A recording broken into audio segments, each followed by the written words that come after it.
Collector Archana Singh छुट्टी पर अपने घर आई हुई थी। सादे सलवार सूट में वो ऑटो रिक्शा से कहीं बैठकर जा रही थी। रास्ते में चेक पोस्ट पर पुलिस ने ऑटो रिक्शा को रोक लिया। पुलिस कर्मियों ने ऑटो चालक से कागजात की मांग की और उसने कमी निकालते हुए रिश्वत मांगनी शुरू कर दी। तुम्हारे वाहन का इंश्योरेंस नहीं है, फिटनेस सर्टिफिकेट नहीं है, चालान तो कटेगा ही। ऑटो चालक हाथ जोड़कर बोला, साहब मुझसे गलती हो गई, कागज मेरे पास हैं लेकिन घर पर ही छूट गए, मैं कल दिखा दूंगा, मुझे माफ़ कर दीजिए। पुलिस ने सख्ती से कहा, नहीं, चालान तो कटेगा। अगर चालान नहीं कटवाना चाहते तो 1,000 रुपये दे दो। अर्चना सिंह चुपचाप सारी घटना देख रही थी। ऑटो रिक्शा वाला विनम्रता से कहता है, साहब अभी मैं घर से निकला ही हूँ, दिन की शुरुआत ही हुई है, मेरे पास पैसे नहीं हैं, मैं आपको पैसे कहाँ से दूँ। पुलिस वाला ताना मारते हुए जवाब देता है, तुमने कल तो कमाया होगा, वो पैसे कहाँ हैं, उन्हीं में से दे दो। ऑटो चालक मिन्नत करने लगता है, साहब वो पैसे तो कल ही खर्च हो गए, मेरे पास सच में पैसे नहीं हैं, आप मुझे माफ़ कर दीजिए, आगे से ऐसी गलती कभी नहीं करूँगा, मैं हमेशा अपने कागज़ साथ ही रखूँगा। इस पूरी बातचीत के दौरान कलेक्टर अर्चना सिंह, जो ऑटो के पीछे बैठी थी, चुपचाप सब कुछ देख और सुन रही थी। जब पुलिसकर्मी ऑटो रिक्शा वाले पर रौब डालने और डराने की कोशिश करने लगा, उसे उल्टा सीधा बोलने लगा, तो कलेक्टर मैडम को गुस्सा आ जाता है। वो पुलिस वाले से पूछती हैं, तुम्हारी ड्यूटी यहाँ किसने लगाई और तुम्हें चालान काटने का अधिकार किसने दिया? ये क्या तरीका है किसी से बात करने का? दोस्तों, पुलिस वाला जो था वो समझ नहीं पाता कि ऑटो में बैठी महिला कौन है। उस समय मैडम साधारण सा सलवार सूट और चप्पल पहने हुई थी और अपनी सहेली से मिलने जा रही थी। पुलिस वालों को लगा ये कोई आम महिला है जो उनसे इस तरीके से सवाल जवाब कर रही है। पुलिस वाला अपना आपा खो देता है और मैडम को एक जोरदार थप्पड़ मार देता है। इसके बाद वो कलेक्टर मैडम और उस ऑटो रिक्शा वाले को गिरफ्तार करके थाने ले जाता है, लेकिन फिर भी कलेक्टर मैडम अपनी पहचान नहीं बताती। फिर उसके बाद उस रात जो हुआ, उसे जानकर सच में आपके होश उड़ जाएंगे। ये घटना बेहद दिलचस्प है। आइए इस वीडियो के माध्यम से पूरी सच्चाई जानते हैं। कलेक्टर अर्चना सिंह अपने माता पिता की इकलौती बेटी थी। उनकी जिंदगी बचपन से ही संघर्षों से भरी थी। आज से कुछ साल पहले उनकी हालत बिल्कुल अलग थी। उस समय मैडम अपने पिताजी के साथ फेरी लगाकर कपड़े बेचा करती थी। दिन भर की कड़ी मेहनत के बाद वो मुश्किल से 200-300 रुपये ही कमा पाती थी। इन्हीं पैसों से वो अपनी पढ़ाई का खर्च उठाती थी और अपने परिवार का भरण पोषण करती थी। उनकी यही मेहनत और संघर्ष उनकी सफलता की नींव बनी। उन दिनों अर्चना अपनी ज़िंदगी में हार मान चुकी थी। वो चाहती थी कि अपने जीवन में एक बड़ा मुकाम हासिल करे ताकि किसी के सामने झुकना न पड़े।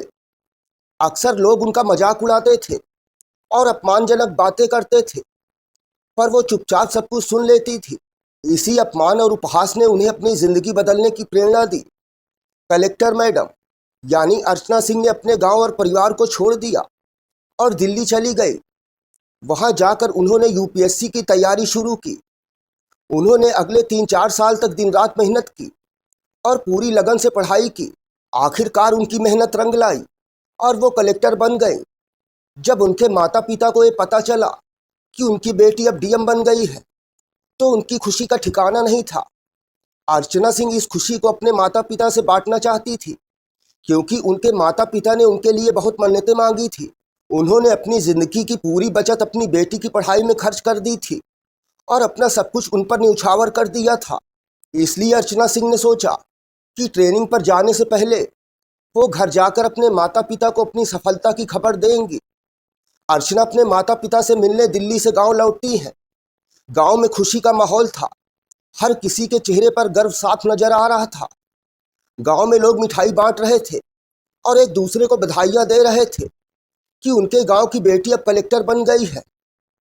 कलेक्टर मैडम 3-4 दिन तक घर पर रहकर अपने माता पिता की सेवा करती हैं, उनके साथ समय बिताती हैं और उनके संघर्षों को याद करती हैं। इसी बीच एक दिन उनके पिताजी कहते हैं, बेटी बाजार से मेरी दवाई ले आओ, मेरी दवाई खत्म हो गई है। कलेक्टर मैडम जवाब देती है, ठीक है पिताजी, मैं आज शाम को बाजार जाऊंगी और आपकी दवाई ले आऊंगी। ये कहकर वो घर से निकल जाती है और यहीं से कहानी एक नया मोड़ लेती है। उस समय कलेक्टर मैडम के पास अपना कोई वाहन नहीं था, क्योंकि उनकी नई नई ज्वाइनिंग हुई थी। कलेक्टर मैडम पैदल ही गांव के रास्ते से गुजर रही थी। तभी बीच में उनकी एक पुरानी सहेली का फोन आ जाता है। ये सहेली उनके गांव की ही रहने वाली थी और कलेक्टर मैडम की पड़ोसी थी, लेकिन उनके पिताजी सरकारी नौकरी में थे, इसलिए उन्होंने शहर में अपना घर बना लिया था और पूरे परिवार के साथ वहीं शहर में शिफ्ट हो गई। उनकी सहेली उनसे मिलने की इच्छा जाहिर करती है। वो कहती है, तुम मेरे घर आ जाओ, यहीं बैठकर आराम से बातचीत करेंगे। कलेक्टर मैडम सहमत हो जाती हैं और अपनी सहेली से कहती हैं, ठीक है, थोड़ा समय लगेगा, मैं ऑटो से आ रही हूँ। इसके बाद कलेक्टर मैडम अपने गांव से थोड़ा आगे बढ़ती हैं। रास्ते में उन्हें एक ऑटो रिक्शा वाला मिल जाता है। वो ऑटो रिक्शा में बैठ जाती हैं और शहर की तरफ बढ़ जाती हैं। उस समय कलेक्टर मैडम बिल्कुल साधारण कपड़ों में थी। उन्होंने सलवार सूट और चप्पल पहन रखी थी, लेकिन इसी बीच रास्ते में ही सहेली का फोन आ जाने से उन्होंने सोचा, शहर जा ही रही हूँ तो उससे भी मिल लेते हैं। वो तो मेरी बचपन की सहेली है, उससे मिलने में कैसी फॉर्मेलिटी, भले ही कपड़े साधारण हो, क्या फर्क पड़ता है। वैसे भी दोस्तों, इंसान चाहे कितना ही बड़ा क्यों ना हो जाए, जब वो अपने गांव और घर में होता है तो उसे साधारण कपड़ों में ही सुकून मिलता है और अपनापन महसूस होता है। उसी सादगी में असली खुशी होती है। ऑटो रिक्शा धीरे धीरे आगे बढ़ रहा था कि अचानक ऑटो रिक्शा वाला ऑटो रोक देता है और कलेक्टर मैडम से कहता है, मैडम, थोड़ी देर रुकना होगा, आगे चेक पोस्ट है, वहाँ चेकिंग हो रही है। अगर मैं अभी जाऊँगा तो ये लोग मुझे पकड़ लेंगे और फालतू में चालान काट देंगे। कलेक्टर मैडम हैरान होकर पूछती है, अरे ऐसा क्यों, तुम्हारे पास सारे कागज तो है ना। ऑटो वाला जवाब देता है, हाँ मैडम, मेरे पास सारे कागज हैं, लेकिन फिर भी ये लोग कोई ना कोई बहाना बनाकर बिना मतलब के चालान काट देते हैं और जबरन पैसे लेते हैं। ये सुनकर कलेक्टर मैडम नाराज हो जाती हैं और कहती हैं, अच्छा ठीक है, चलो मैं भी देखती हूँ ये लोग तुमसे कैसे पैसे मांगते हैं। ऑटो रिक्शा वाला डरते हुए कहता है, नहीं मैडम, ऐसा ना करो, मैं कई बार पकड़ा जा चुका हूँ। ये लोग मेरी कोई बात नहीं सुनते, उल्टा मुझे डरा धमका कर पैसे वसूल लेते हैं। कलेक्टर मैडम थोड़ी देर तक सोचती हैं, फिर कहती हैं, डरो मत, मैं तुम्हारे साथ हूँ, चलो आगे बढ़ो, अगर कुछ होगा तो मैं संभाल लूँगी।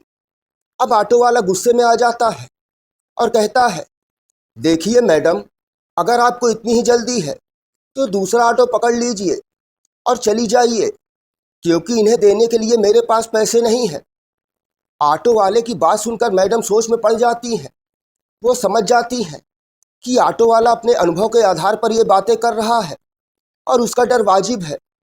फिर कलेक्टर मैडम उसे शांत करके समझाती हैं, देखो, तुम परेशान मत हो, अगर तुम्हारे सारे कागज सही हैं, गाड़ी का रजिस्ट्रेशन, ड्राइविंग लाइसेंस सब कुछ मौजूद है, तो तुम डर क्यों रहे हो। ये तुम्हारा अधिकार है कि पुलिस वालों से पूछो कि वो तुमसे पैसे किस लिए मांग रहे हैं। पुलिस वाले तुमसे बेवजह पैसे नहीं ले सकते। कलेक्टर मैडम की बात सुनकर ऑटो वाला थोड़ा शांत होता है, लेकिन उसके चेहरे पर अब भी डर और संकोच साफ झलक रहा था। वो थोड़ा झिझकते हुए कहता है, मैडम, कल ऑटो की सफाई के दौरान मैंने गाड़ी के सारे कागज बाहर निकाले, लेकिन गलती से वो कागज घर पर ही छूट गए। अब अगर मैं वहाँ जाऊँगा तो वो लोग मुझसे कागज मांगेंगे और जब मैं कहूँगा कि कागज घर पर है तो वो चालान काटने का कोई ना कोई बहाना बना लेंगे, इसलिए मैं नहीं जाना चाहता हूँ। ये सुनकर कलेक्टर मैडम थोड़ा गंभीर हो जाती हैं और कहती हैं, अच्छा एक बात सच सच बताओ, ये गाड़ी तुम्हारे ही नाम है ना। ऑटो रिक्शा वाला कहता है, हाँ मैडम, मैं सही बोल रहा हूँ, गाड़ी मेरे ही नाम है। अभी 1 साल पहले ही मैंने ये गाड़ी ली है और इसकी किस्तें भी भर रहा हूँ। सब कुछ ठीक है, लेकिन फिर भी ये लोग परेशान करते हैं और पैसे ले लेते हैं। तब कलेक्टर मैडम कहती हैं, चलो ठीक है, मैं ऑटो के पीछे बैठी हूँ, जितना भी पैसा ये लोग तुमसे मांगेंगे वो सारा पैसा मैं तुम्हें दूंगी, लेकिन तुम मुझे लेकर चलो, मुझे देखना है ये लोग तुमसे कितना पैसा मांग सकते हैं। अब ऑटो रिक्शा वाला मजबूर होकर कहता है, ठीक है चलता हूँ, लेकिन जो भी पैसे लोग मांगेंगे वो पैसे आपको ही देने होंगे। तब कलेक्टर मैडम कहती हैं, ठीक है मैं दे दूंगी, अब चलो। वो आगे बढ़ते हैं। जैसे ही बैरियर के पास पहुंचते हैं तो 3-4 कांस्टेबल वहां खड़े हुए थे और उन्होंने ऑटो रिक्शा को रोक लिया और साइड में लगाने को कहने लगे। ऑटो रिक्शा वाला तुरंत गाड़ी साइड में लगा देता है। तभी एक कांस्टेबल आता है और कहता है, गाड़ी के कागज दिखाओ। ऑटो रिक्शा वाला जवाब देता है, सर देखिए मेरे पास सारे कागज हैं, लेकिन एक छोटी सी समस्या है। घर पर मैंने गाड़ी के कागज छोड़ दिए हैं। रोज लेकर आता था, लेकिन आज गलती से कागज भूल गया हूँ। तभी पुलिस वाला मोबाइल से कुछ चेक करने लगता है। वो कहता है, तुम्हारी गाड़ी का फिटनेस नहीं है और तुम्हारी गाड़ी का इंश्योरेंस भी खत्म हो गया है, तुम्हें चालान तो भरना ही पड़ेगा। अब ऑटो रिक्शा वाला हाथ जोड़कर माफ़ी मांगने लगता है, साहब मुझे छोड़ दीजिए, मुझसे गलती हो गई, मैं कागज़ लेकर आऊँगा और आपको दिखा दूँगा। मेरे कागज़ ठीक है, कोई कमी नहीं है। अब पुलिस वाला कहता है, देखो अगर 1,000 रुपये दे दोगे तो तुम्हारा चालान नहीं काटूंगा और तुम्हें छोड़ दूंगा, तुम्हारा ज़्यादा पैसा खर्च नहीं होगा। ऑटो रिक्शा वाला गिड़गिड़ाते हुए कहता है, साहब अभी अभी तो मैं घर से निकला हूँ, अभी तो मेरे पास 1 रुपये भी नहीं है, तो आपको कैसे दूँ। इस पर पुलिस वाला ऑटो रिक्शा वाले को धमकाने लगता है और गाली गलौज करते हुए कहता है, एक तो तुम कागज़ नहीं दिखा रहे, ऊपर से बदतमीजी कर रहे हो। कलेक्टर मैडम जो अब तक चुपचाप ऑटो की पीछे वाली सीट पर बैठी थी, वो सब कुछ देख रही थी। वो बिल्कुल शांत थी। जब पुलिस वालों ने ऑटो रिक्शा वाले को 2-3 थप्पड़ मार दिए, तब कलेक्टर मैडम उस पुलिस वाले से पूछती है, भैया एक बात बताओ, तुम्हारी ड्यूटी यहाँ किसने लगाई और तुम्हें चालान काटने का अधिकार किसने दिया, क्योंकि चालान काटने का अधिकार सिर्फ ट्रैफिक पुलिस को होता है। पुलिस वाला सोचता है, ये कोई साधारण गांव की महिला है जो किसी काम से शहर आई है। यही सोचकर वो कलेक्टर मैडम को धमकाते हुए कहता है, तुमसे क्या मतलब, तुम अपने काम से काम रखो, जहां जाना है जाओ, मुझे अपना काम करने दो, बीच में टांग अड़ाने की कोई ज़रूरत नहीं है। तब कलेक्टर मैडम कहती हैं, अगर तुम्हें वर्दी मिल गई है तो इसका मतलब ये नहीं कि तुम जो चाहे करोगे, जिसे मारना चाहोगे मारोगे और जिससे पैसे वसूलने का मन करेगा उससे पैसे वसूलोगे। क्या यही वर्दी का मतलब होता है। ये सुनकर पुलिस वाले का गुस्सा 7वें आसमान पर पहुंच गया और वो कलेक्टर मैडम को गिरफ्तार कर लेता है और कहता है, चलो यहाँ पर तुम्हें नहीं समझाऊंगा, तुम्हें तो थाने ले जाकर ही समझाऊंगा। कलेक्टर मैडम शांत रहते हुए कहती हैं, ठीक है चलो, मैं तुम्हारे साथ थाने चलती हूँ और देखती हूँ कि तुम मुझे किस तरह से समझाओगे। मैं भी यही चाहती हूँ। इसके बाद पुलिस वाला ऑटो ड्राइवर और कलेक्टर मैडम दोनों को गिरफ्तार कर लेता है। दोनों पुलिस थाने पहुँचते हैं, लेकिन जैसे ही मैडम पुलिस स्टेशन पर पहुँचती है, एक सिपाही उन्हें पहचान लेता है। वो तुरंत उनके पास आकर सल्यूट करता है और हैरानी से कहता है, अरे मैडम आप यहाँ कैसे। और साथ ही पुलिस वालों से पूछता है, अरे आप लोग इन्हें यहाँ कैसे ले आए, इन्हें क्यों गिरफ्तार कर लिया, इन्होंने क्या किया है। तब कलेक्टर मैडम मुस्कुराते हुए कहते हैं, अरे नहीं नहीं, कोई बात नहीं है, बस थोड़ी सी गलतफहमी हो गई है। सिपाही थोड़ी देर चुप रहता है। कलेक्टर मैडम की स्थिति को देखकर वो और कुछ नहीं पूछता, लेकिन उसका चेहरा साफ बता रहा था कि अभी भी उसे कुछ समझ में नहीं आ रहा है कि ये सब कैसे हो गया। इसके थोड़ी देर बाद सारी गलतफहमी दूर हो जाती है। दोस्तों, वो कांस्टेबल सैल्यूट करके साइड में हो जाता है। जब पुलिस वाला ये देखता है कि थाने का ही कांस्टेबल उस महिला को सैल्यूट कर रहा है और पूछ रहा है, मैडम आपको गिरफ्तार क्यों किया गया है, तो उसके पैरों तले जमीन खिसक जाती है। उसे कुछ समझ नहीं आता कि आखिर ये सब क्या हो रहा है। ऑटो रिक्शा वाला भी उस समय पूरी स्थिति को समझ नहीं पा रहा था कि वहाँ क्या चल रहा है। तब कलेक्टर मैडम थाने में मौजूद सभी स्टाफ को एक जगह बुलाकर समझाती हैं, आप लोग अगर अपने शहर में इस तरीके से काम करेंगे तो बताइए जनता आपसे क्या उम्मीद रखेगी। कलेक्टर मैडम गुस्से में कहती हैं, आप जैसे पुलिस वालों के कारण ही पूरे पुलिस महकमे को बदनाम होना पड़ता है। इस ऑटो रिक्शा वाले ने कोई गलती नहीं की, फिर भी आप इससे 1,000 रुपये मांग रहे थे। अगर ये पूरे दिन मेहनत करेगा तो भी शायद 1,000 रुपये न कमा पाए, लेकिन आप बिना कुछ किए बस एक चुटकी में उससे 1,000 रुपये ऐंठ लेना चाहते हैं। क्या आपको ट्रेनिंग के दौरान यही सिखाया गया है? फिर कलेक्टर मैडम उस सिपाही से कहती हैं, अगर मैं इस ऑटो रिक्शा वाले के साथ नहीं बैठी होती, अगर मैं इस पोस्ट पर नौकरी नहीं कर रही होती, तो मुझे सारी बातें पता ही नहीं चलती। आप लोग मुझे भी इन्हीं के साथ फंसाकर जेल में डाल देते और मेरी ज़िंदगी बर्बाद हो जाती।